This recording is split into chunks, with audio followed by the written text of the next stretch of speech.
So guys आज की Friday night SmackDown जो हो रही थी पीओ की सेंटर इन टल्सा ओक्लाहोमा से वो फाइनली एंड हो चुकी है। And as you all know आज तो हमारे रियल ट्राइबल चीफ को शो पर दिखाई देना था, तो चलिए एक बार नजर मार लेते हैं कि आज हमें यहाँ क्या कुछ देखने को मिला। तो वीडियो को एंड तक पूरा देखना है आपने। एंड नाउ आप देख रहे हैं रेसलमैनिक्स एंड सबको रैप करना तो बनता है। तो शो की धमाकेदार स्टार्टिंग होती है। दी अमेरिकन नाइटमेयर कोडी रोड से वो रिंग में आते हैं, उन्हें एक अच्छा ओवेशन मिलता है और वो कहते हैं कि बताओ टल्सा किस बारे में बात करना चाहोगे। सी हम कभी पीछे मुड़कर नहीं देखते। अब तो बैशिंग बर्लिन आने वाला है ना, तो क्या लगता है हम किससे अपने टाइटल डिफेंड करने वाले हैं। बस इतनी सी ही बात थी कि तभी सोलो सिकोवा अपनी पूरी टीम के साथ वहाँ पर आ जाते हैं। सोलो कहते हैं फॉरगेट अबाउट नेक्स्ट अपोनेंट, अगर समर स्लैम में रोमन नहीं होता ना तो मैं अब तक टाइटल जीत चुका होता, तो मुझे मेरा रीमैच चाहिए। कोडी कहते कि सोलो बस कर यार, तेरी वजह से तेरा भाई जेकब इंजर्ड हो गया, अब बंद कर दे ये सब। कि तभी केविन ओवेंस भी वहाँ आ जाते हैं, कोडी के साथ खड़े हो जाते हैं ताकि ब्लड लाइन उन पर अटैक ना कर पाए। जिसके बाद सोलो कहते हैं कि भाई हम तुझे बाद में देख लेंगे कोडी। खैर कोडी कहते हैं कि केविन ये सुनने में जरा सा अजीब लगेगा, लेकिन मैं अपना टाइटल तुम्हारे साथ डिफेंड करना चाहता हूँ। तो केविन कहते हैं भाई रहने दे,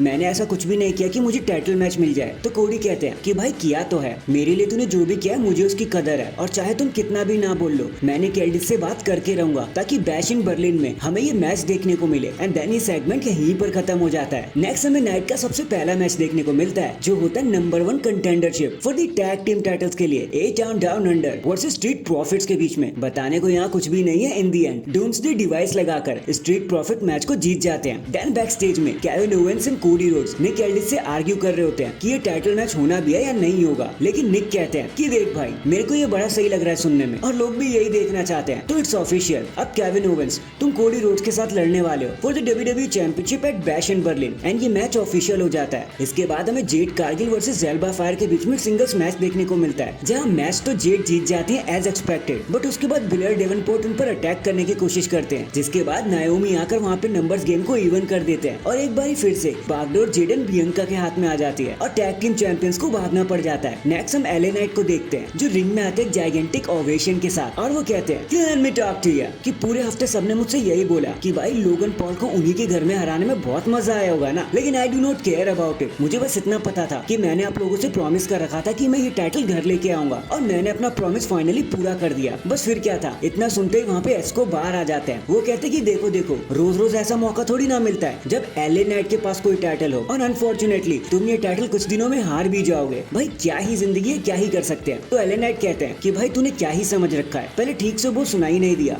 लोग तुझे शख्स कह रहे थे, बट हाँ मैं चाहे जिससे भी हारूं लेकिन तुझसे तो नहीं हारूंगा गधे। एंड ये मूवमेंट यहीं पर खत्म हो जाता है। नेक्स्ट हमें यूएस टाइटल का नंबर 1 कंटेंडरशिप मैच देखने को मिलता है सैंतोस एस्कोबार वर्सेस एंड्राडे के बीच में, जहाँ स्लाइट इंटरफेरेंस के चलते एस्कोबार मैच को जीत जाते हैं और बन जाते हैं नंबर 1 कंटेंडर एले नाइट की चैंपियनशिप के लिए। इसके बाद कुछ बैकस्टेज मूवमेंट के बाद हमें DIY वर्सेस प्रिटी डेडली के बीच में एक नंबर 1 कंटेंडरशिप मैच देखने को मिलता है टैग टीम चैंपियनशिप के लिए, जहां बताने को फिर कुछ खास है नहीं। DIY बड़ी आसानी से मैच को जीत जाते हैं और अगले राउंड के लिए क्वालिफाई हो जाते हैं। बट फाइनली ये सारी चीजें लीड करती है हमें हमारे मेन इवेंट की तरफ। सोलो पूरी की पूरी पलटन लेकर रिंग में आ जाते हैं, and because Jacob is injured तो वो वहाँ पर नहीं होते। सोलो कहते कि चलो बेटा लाल मुझे एक्नॉलेज करो, और अगर रोमन तुम्हें एक गार्लैंड चाहिए ना, ये माला चाहिए हमारी, तो तुम आओ मेरे से ले जाओ, देखते तुम्हें कितना दम है। कितना सुनते ही वहाँ पर रोमन रेंस आ जाते हैं और आते ही सबको मारने लगते हैं, एक एक करके सबका पसीना छुड़ा देते हैं, बदला ले लेते हैं, एंड देन उस माला को अपने हाथों में उठा लेते हैं, जिसकी वजह से ब्लड लाइन को एक स्लाइटली एज मिल जाता है और वो रोमन पर दोबारा अटैक करने लगते हैं। बट रोमन फाइट बैक करते हैं और पूरी ब्लड लाइन को अकेले ही खदेड़ देते हैं कि बेटा आज मैं तुम्हें कयामत दिखाता हूँ। एंड डैम इसी अटैक एंड रिटर्न के साथ हमारी आज की फ्राइडे नाइट स्मैकडाउन यहीं पर खत्म हो जाती है। वैसे आपको आज के शो के बारे में क्या कहना था कमेंट करके जरूर बताना, एंड अगर चैनल पर नए तो चैनल को अभी लाइक एंड सब्सक्राइब कर दो। बाकी मैं मिलता हूँ आपसे किसी और अपडेट के साथ, तब तक के लिए अपना ख्याल रखें और खुश रहें।